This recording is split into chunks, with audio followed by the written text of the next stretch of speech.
Genesis chapter 37. 1. Jacob lived in the land where his father had stayed, the land of Canaan. 2.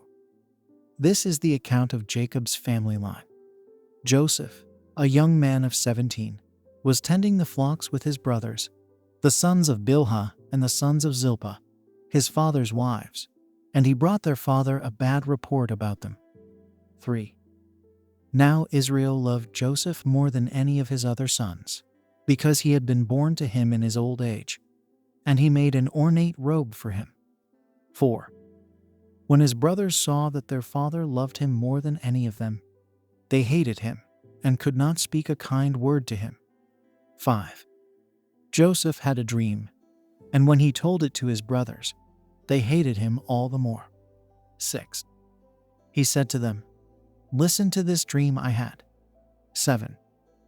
We were binding sheaves of grain out in the field when suddenly my sheaf rose and stood upright, while your sheaves gathered around mine and bowed down to it. 8. His brothers said to him, "Do you intend to reign over us? Will you actually rule us?" And they hated him all the more because of his dream and what he had said. 9. Then he had another dream, and he told it to his brothers. "Listen," he said, "I had another dream, and this time the sun and moon and 11 stars were bowing down to me." 10. When he told his father as well as his brothers, his father rebuked him and said, "What is this dream you had? Will your mother and I and your brothers actually come and bow down to the ground before you?" 11. His brothers were jealous of him, but his father kept the matter in mind. 12. Now his brothers had gone to graze their father's flocks near Shechem. 13. And Israel said to Joseph, "As you know, your brothers are grazing the flocks near Shechem. Come, I am going to send you to them." "Very well," he replied. 14. So he said to him, "Go and see if all is well with your brothers and with the flocks, and bring word back to me." Then he sent him off from the valley of Hebron. When Joseph arrived at Shechem. 15. A man found him wandering around in the fields and asked him, "What are you looking for?" 16. He replied, "I'm looking for my brothers. Can you tell me where they are grazing their flocks?" 17. "They have moved on from here," the man answered. "I heard them say, 'Let's go to Dothan.'" So Joseph went after his brothers and found them near Dothan. 18. But they saw him in the distance, and before he reached them, they plotted to kill him. 19. "Here comes that dreamer," they said to each other. 20. "Come now, let's kill him and throw him into one of these cisterns, and say that a ferocious animal devoured him. Then we'll see what comes of his dreams." 21. When Reuben heard this, he tried to rescue him from their hands.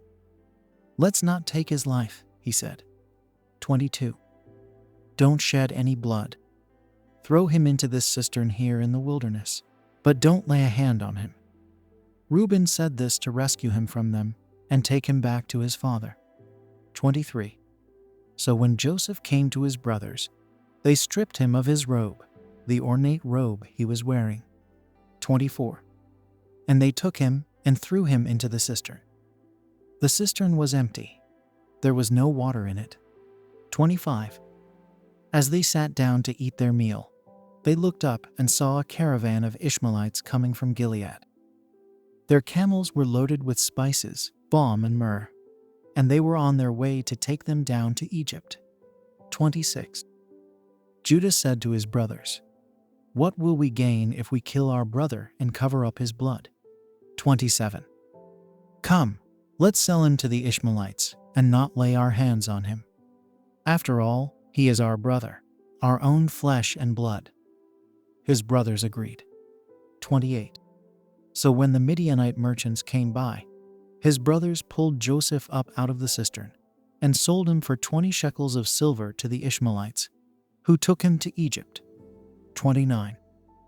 When Reuben returned to the cistern and saw that Joseph was not there, he tore his clothes. 30.